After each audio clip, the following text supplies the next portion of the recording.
bienvenidos desde Fresno. Les mandamos saludos de la iglesia de Fresno Remanente.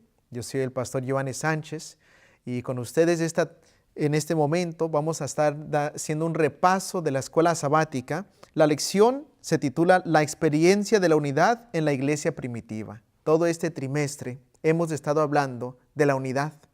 ¿Qué es lo que Dios en su palabra nos dice sobre la unidad? Y quisiéramos para esos últimos días aprender qué podemos aprender de la iglesia primitiva para poder implementar estos mismos principios hoy en mi iglesia, en tu iglesia.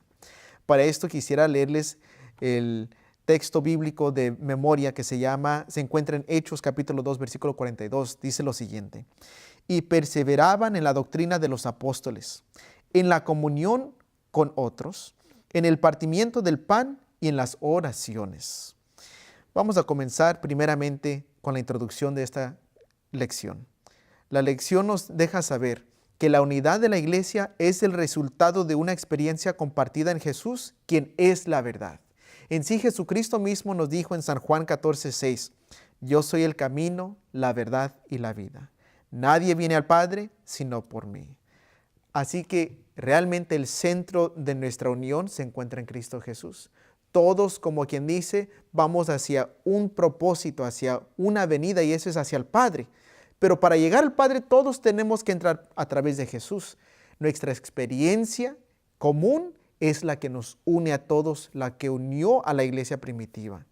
En sí, a la iglesia adventista, sabemos que el gran chasco y la experiencia de los mileritas de los 1840, allí en el gran chasco de 1844, esa experiencia los unió.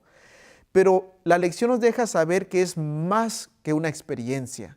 Es más bien una experiencia, un conocimiento, un conocer personal de alguien. Y para esto vamos a ir aquí a nuestro primer punto. ¿Cuáles fueron las preparaciones que tuvo la iglesia primitiva? Vamos al libro de Hechos capítulo 1 y leamos lo que dice aquí el versículo 5. Hechos 1, versículo 5, el Señor les dice lo siguiente: porque Juan bautizó con agua, pero vosotros seréis bautizados con el Espíritu Santo dentro de pocos días. Poco después le dice Jesús a los discípulos: pero recibiréis el poder cuando venga sobre vosotros el Espíritu Santo, y me seréis testigos en Jerusalén, en toda Judea, en Samaria y hasta lo último de la tierra. Jesús aquí les da una misión específica, y eso es de ser testigos en favor de Cristo para todo el mundo. Iban a compartir porque lo habían testificado. Pero Jesús les dice, antes de que vayan, yo quiero asegurarse que ustedes tengan el Espíritu Santo. Y lo que es muy interesante es que Jesús les deja saber que tenían que esperar por el Espíritu Santo. Sabemos que Jesucristo antemano les había dicho ya un poco de la obra del Espíritu Santo. ¿Qué es lo que el Espíritu Santo iba a hacer? Mira, en San Juan 14:26 nos dice la Biblia: mas el Consolador, el Espíritu Santo, a quien el Padre enviará en mi nombre, Él os enseñará todas las cosas y os recordará todo lo que yo os he dicho. Y San Juan 16:13 dice lo siguiente: pero cuando venga el Espíritu de verdad, Él os guiará a toda la verdad, porque no hablará de su propia cuenta, sino que hablará todo lo que oyere, y os hará saber las cosas que habrán de venir. Aquí nos deja saber dos cosas Jesús sobre el Espíritu Santo. La primera es, el Espíritu Santo iba a darles la capacidad de ser testigos por Él, porque les iba a recordar sus enseñanzas, porque les iba a seguir mostrando la verdad, enseñanzas de las verdades que Jesucristo intentó aquí en la tierra enseñarles a sus discípulos.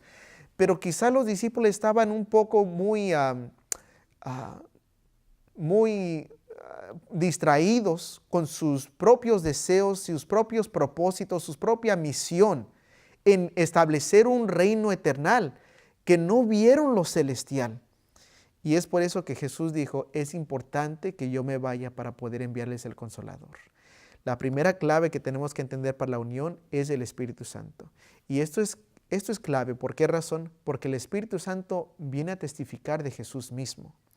Mira lo que dice aquí enseguida en Hechos capítulo 1 y el versículo 14. Después de que Jesucristo regresa al cielo, todos estos perseveraban unánimes en oración y ruego, con las mujeres, con María la Madre de Jesús y con los hermanos de Jesús.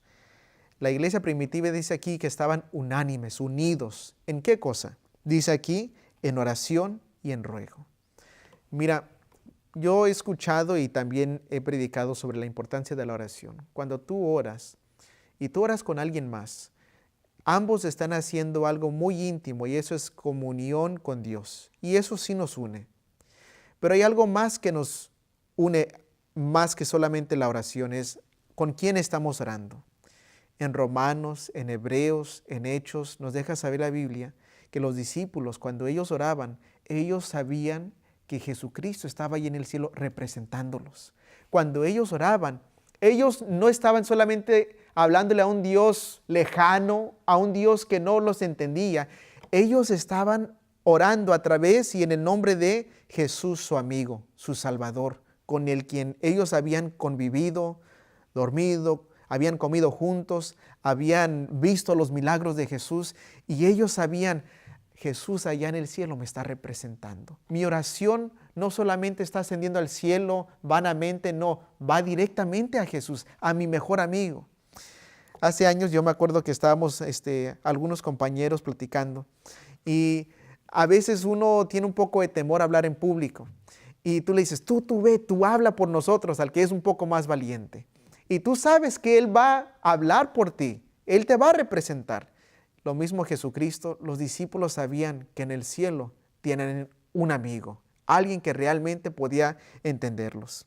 Me gustaría leer lo que dice aquí la hermana White en una cita que se comparte aquí en la lección que dice, como en procesión pasó delante de ellos una escena tras otra de su maravillosa vida. Cuando meditaban en su vida pura y santa, sentían que no habría trabajo demasiado duro ni sacrificio demasiado grande. Si tan solo pudiesen ellos atestigar con su vida la belleza del carácter de Cristo. O si tan solo pudieran vivir de nuevo los 3 años pasados, pensaban ellos de cuán diferente modo procederían. Si solo pudieran ver al Señor de nuevo, cuán fervorosamente tratarían de mostrar la profundidad de su amor y la sinceridad de la tristeza que sentían por haberlo apenado con palabras o actos incredulidad. Pero se consolaron con el pensamiento de que estaban perdonados y resolvieron que hasta donde fuese posible expiarían su incredulidad confesándolo valientemente delante del mundo, poniendo aparte toda diferencia, todo deseo de supremacía, se unieron en estrecho compañerismo cristiano. Ahí está la clave. ¿Por qué tuvieron este compañerismo? Porque ellos tenían el mismo objetivo en mente y eso es de proclamar a Jesús, hacerlo conocer. La unidad no solamente era Jesús. Ellos al orar, al meditar, estaban repasando las enseñanzas que Jesús les había enseñado. El Espíritu Santo les estaba impresionando en su mente, en su conciencia, en su corazón. ¿Cuántas veces Jesucristo intentó de revelarles el plan de salvación, pero ellos estaban como si fueran cegados? Y ahora está haciendo esa obra, ese trabajo. Miren, esto tuvo tanto impacto que el Señor nos deja saber en Hechos capítulo 2 que hizo algo muy importante. Una vez que ellos estaban unidos en propósito, en sentimiento, una vez que Jesucristo comenzó a través del Espíritu Santo abrirle su conocimiento, el conocimiento de su verdad. Entonces vio que ellos estaban preparados para poder compartir el Evangelio. En Hechos capítulo 2, versículo del 5 al 13, nos deja saber el resultado del Pentecostés.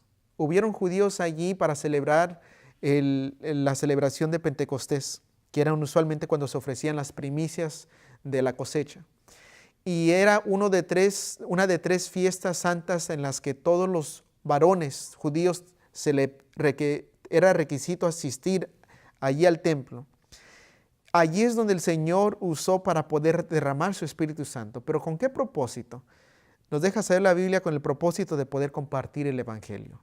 En otras palabras, el don de las lenguas fue con el propósito de dar a entender y conocer el Evangelio a otras personas. Hoy en día, ¿qué podemos aprender nosotros de esto? Bueno, podemos aprender que no es solamente suficiente orar por el Espíritu Santo. Es importante que nosotros entendamos el mensaje que el Señor nos ha dado para compartir en estos últimos días. que Cristo viene pronto y Él desea un pueblo que esté listo para su segunda venida. Pero también es importante hacer el esfuerzo nuestro de poder compartir este Jesús a otras personas.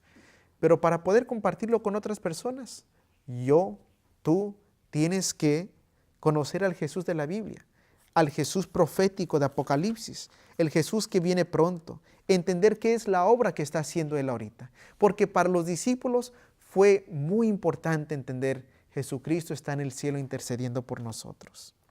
Mira, nos deja saber Hechos, el tercer punto es que los discípulos no solamente conocían a Jesús, no solamente compartían a Jesús con los de afuera, los que aún no conocían de Jesús. También había confraternidad. Hechos capítulo 2 del 42 al 47 nos deja saber lo siguiente. Y perseveraban en la doctrina de los apóstoles, en la comunión unos con otros, en el partimiento del pan y en las oraciones. Y sobrevino temor a toda persona y muchas maravillas y señales eran hechas por los apóstoles. Todos los que habían creído estaban juntos y tenían en común todas las cosas.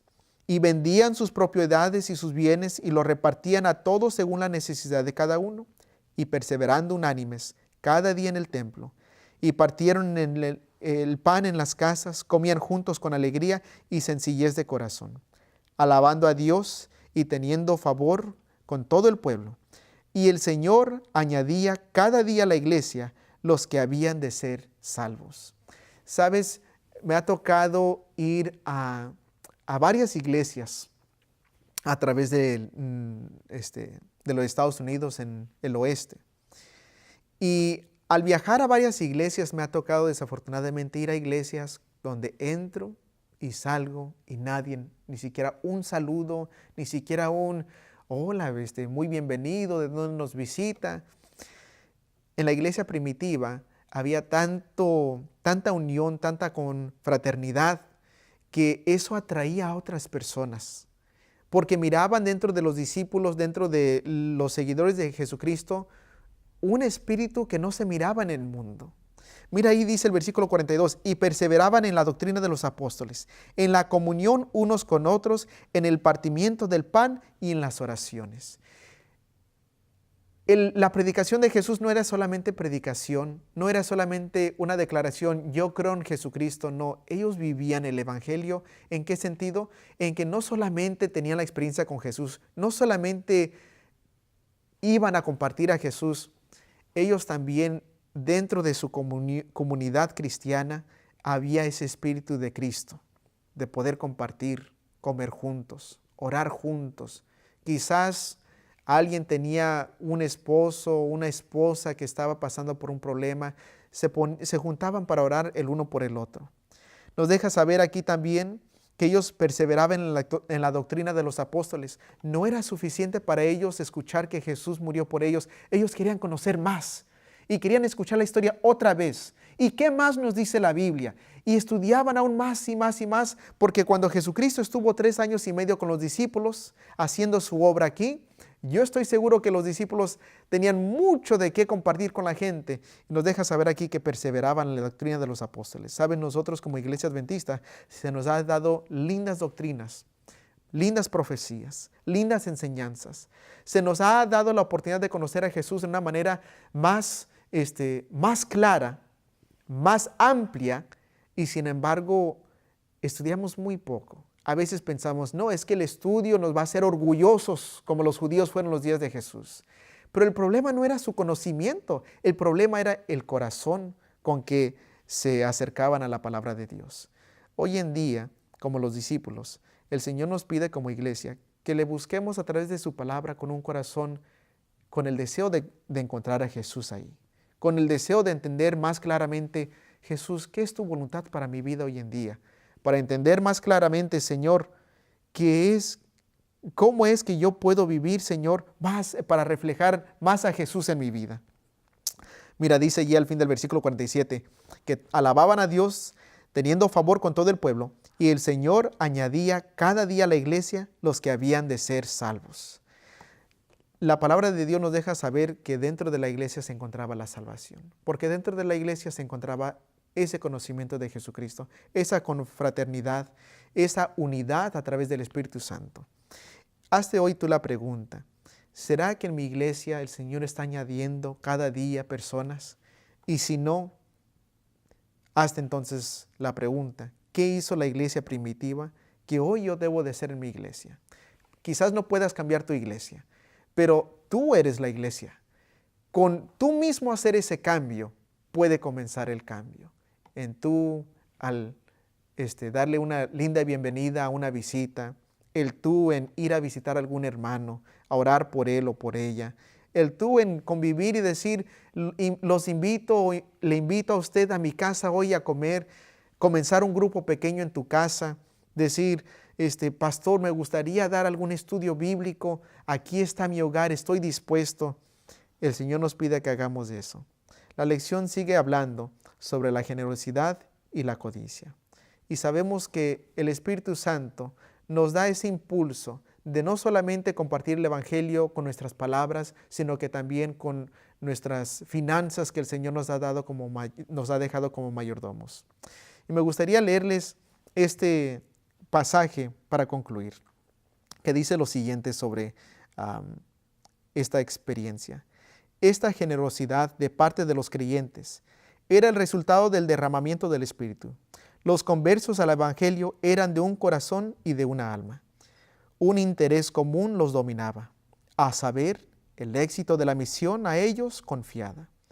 Y la codicia no tenía cabida en su vida. Su amor por los hermanos y por la causa que habían abrazado superaba a su amor por el dinero y sus bienes.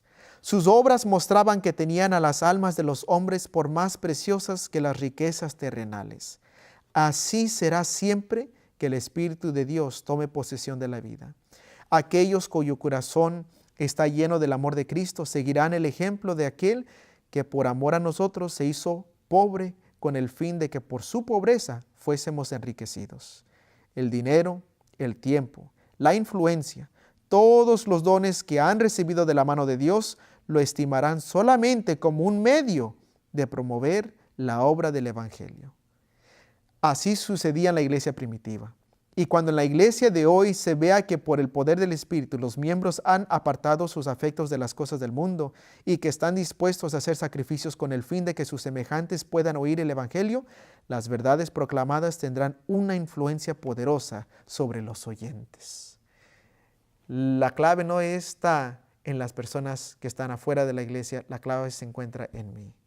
Como dice allí al último, el fin que sus semejantes puedan oír el Evangelio. Las verdades proclamadas tendrán una influencia poderosa sobre los oyentes. ¿Sabes? Este mensaje es para mí, para analizar en mi vida. Señor, ¿estoy yo buscando los tesoros del mundo o buscando los tesoros celestiales? Señor, ¿estoy yo buscando estar yo cómodo, estar yo seguro, estar yo a gusto, o estoy yo buscando que otras personas conozcan del Evangelio? Aún se incluye estar un poco incómodo. Quizás tengo un poco de nervio a compartir con alguien más, o mi amigo, mi amiga, o mi vecino, mi vecina, pero entonces eso demuestra dónde está mi corazón.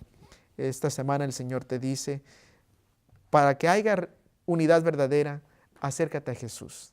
Aparte de acercarte a Jesús, estudia el Jesús de la Biblia, el Jesús que pronto regresa, que desea un pueblo preparado. Este pueblo preparado tendrá el Espíritu Santo, tendrá confraternidad, pero este pueblo también será un pueblo que lo primero en su mente será, ¿cómo puedo yo compartir a Jesús con aquellos que aún no lo conocen? ¿Cómo puedo compartir el Evangelio eterno de los tres ángeles a aquellos que aún no lo conocen? Dios te bendiga.